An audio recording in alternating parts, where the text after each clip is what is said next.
तर ही जी पेशी आहे, त्याच्याबद्दल आज आपण बोलणार आहोत, की ती किती महत्त्वाची आहे. तर प्रत्येक सेल किंवा प्रत्येक पेशी हा एक मोठाच्या मोठा कारखाना आहे. आता जर आपण अन्न खाल्लंच नाही, कॅल्शियम खाल्लंच नाही, आयर्न खाल्लंच नाही, व्हिटॅमिन्स मिळालीच नाहीत अन्नामधनं, तर मग हे शरीर काही नाही करू शकत. नमस्कार, मी शेखर करमरकर आणि आपण पाहत आहात चला चरूया. मित्रांनो, मी बऱ्याच वेळा सांगत असतो 2 गोष्टी, की एक म्हणजे कचरा अन्न खाऊ नका. म्हणजे त्याच्यात साखर आहे, मैदा आहे, खूप तेल असलेले पदार्थ, खूप मीठ असलेले पदार्थ आणि डालडा. तर हे खाऊ नका. हे कचरा अन्न आपण समजतो. मग त्यात मग बिस्किटं किंवा गोड पदार्थ किंवा मग पिझ्झा, पास्ता, कुकीज, ब्रेड वगैरे पदार्थ सगळे येतात. आणि मी नेहमी सांगत असतो, की फळं आणि भाज्या जास्त खा. म्हणजे हिरव्या पालेभाज्या खा, कच्च्या भाज्या खा. तर मग हे कशासाठी सांगतो? ह्याच्यामुळे काय होतं आणि पेशींमध्ये म्हणजे आपल्या शरीरामध्ये ज्या पेशी आहेत त्याच्यावरती आणि आपल्या एकंदरीत शरीरावरती ह्याचा काय परिणाम होतो ते आज आपण बघूयात. तर आपण ही जी आकृती किंवा डायग्राम आपल्याला दिसतीये, ती साधारणतः आपण कधीतरी शाळेत असताना म्हणजे 7वी-8वीच्या दरम्यान बघितली असेल आणि आपण मग विसरूनही गेलो, की त्याच्यानंतर आपल्याला त्याचा काही संबंध राहिलेला नाही. तर ही जी पेशी आहे, त्याच्याबद्दल आज आपण बोलणार आहोत, की ती किती महत्त्वाची आहे. तर ही जी पेशी आहे, तर ही नुसती अशी एक पेशी नाही आहे. म्हणजे असं काहीतरी एक बारीक सेलला सेल जोडला आहे आणि असं काही नाही आहे. तर प्रत्येक सेल किंवा प्रत्येक पेशी हा एक मोठाच्या मोठा कारखाना आहे. आता तुम्ही म्हणाल, "हा कारखाना कसा?" तर मग आपण जर सूक्ष्म होऊन त्या पेशीच्या आतमध्ये उभारलो आणि असा विचार करा, की आपल्या एक खोली एवढी ही पेशी आहे, तर आपल्याला काय दिसेल? तर जसं एखाद्या कारखान्यामध्ये खूप मशीन्स असतात, तसं ह्या पेशीमध्ये सुद्धा विविध प्रकारच्या मशिनरी आहेत. मग पहिली आहे ती सेल वॉल ज्याला म्हणतो. म्हणजे ह्या कारखान्याची ही मोठी चांगली भिंत आहे. ही भिंत फार महत्त्वाची आहे. मग त्याच्यामध्ये एनर्जी निर्माण करणारे मायटोकॉन्ड्रिया नावाची मशिनरी आहे. नंतर त्याच्यामध्ये न्यूक्लियस म्हणजे केंद्र आहे. ज्याच्यामध्ये डी-एन-ए आणि आर-एन-ए असतात.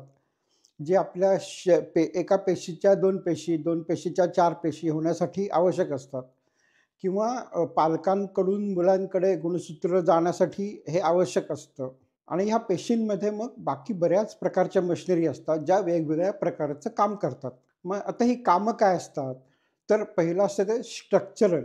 स्ट्रक्चरल म्हणजे आपल्या शरीराला एक आकार देणं किंवा स्ट्रेंथ देणं, मजबूती देणं.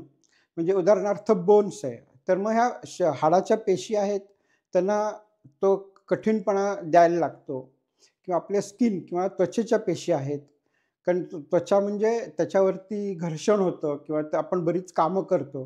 तर त्याला काही व्हायला नाही पाहिजे, अशा त्या सेल बनलेल्या असतात. म्हणजे ह्याला आपण स्ट्रक्चरल म्हणतो, की मजबूती देतं आपल्या शरीराला ह्या पेशी.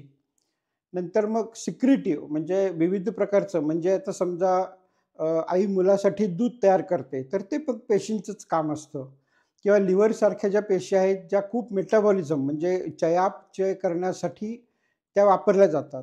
तर अशी बरीच प्रकारची कामं ह्या पेशी करत असतात आणि ह्या पेशींवरती आपलं शरीर अवलंबून आहे.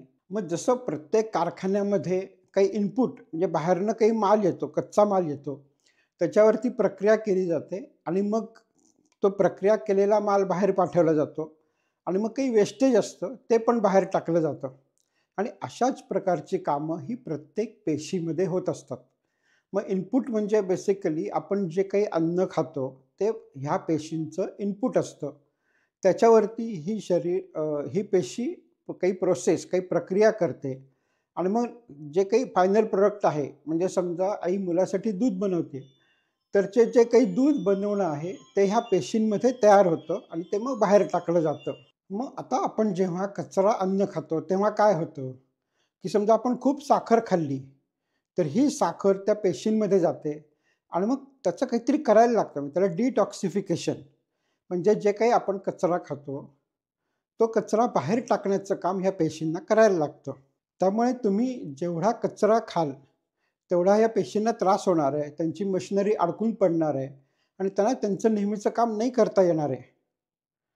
त्याच्यामुळे जेव्हा आपण कचरा अन्न खातो, तेव्हा मग आपल्याला रोग व्हायला लागतात.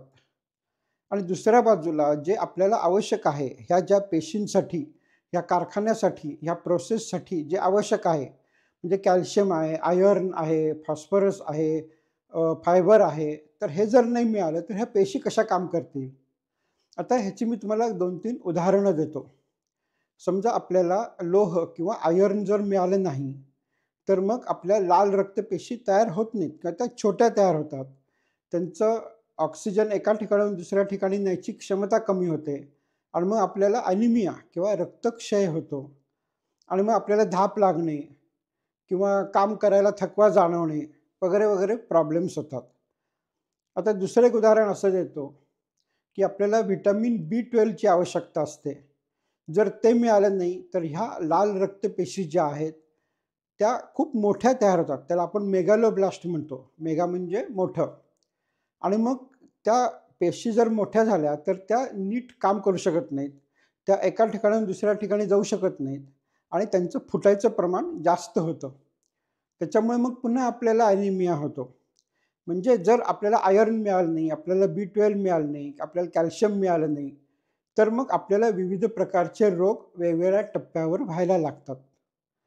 आता जर आपण अन्न खाल्लंच नाही, कॅल्शियम खाल्लंच नाही, आयर्न खाल्लंच नाही, व्हिटॅमिन्स मिळालीच नाहीत अन्नामधनं, तर मग हे शरीर काही नाही करू शकत. म्हणजे जर तुम्ही इनपुट दिलं नाही, त्या कारखान्याला जर लागणारा कच्चा माल पुरवला नाही, तर तो कारखाना कसा काम करणार आहे? त्यामुळे मी पुन्हा-पुन्हा सांगतोय, की कचरा अन्न खाऊ नका. त्याच्यामुळे तुमचा पेशींचा कारखाना हा विनाकारण अडकून पडतो. त्याच्यावरती वाईट प्रोसेस होते आणि काही-काही वेळा त्याच्यामुळे पेशी मरतात. म्हणजे आता उदाहरणार्थ जर एखाद्या माणसाने दारू जास्त पिली, तर त्याचा परिणाम लिव्हरच्या सेल्सवरती होतो आणि त्या मरतात. म्हणजे हे एक साधं उदाहरण आहे. त्याच्यामुळे चांगलं अन्न खावं, फळं खा, भाज्या खा. त्याच्यामध्ये आपल्याला वेगवेगळ्या प्रकारचे व्हिटॅमिन्स मिळणार आहेत, मिनरल्स मिळणार आहेत आणि आपलं अन्न हे बॅलन्स्ड डाएट किंवा परिपूर्ण आहार राहणार आहे. आणि हा कारखाना नुसता चांगला चालून उपयोगाचा नाही आहे, तर त्याच्याकडे स्पेअर कॅपॅसिटी पाहिजे. म्हणजे जर आपल्या कारखान्यामध्ये 4 मशिनरी आहेत, तर 2 मशिनरी ह्या स्पेअर ठेवूया आणि 2 मशिनरीवरती आपलं काम भागवूया. तर हे असं का करायला लागतं? की समजा आपण आजारी पडलो, आपल्याला काही इन्फेक्शन झालं किंवा आपल्याला जास्त काम करायला लागलं, तर मग ह्या मशिनरी आपल्याला उपयोगाला पडतात.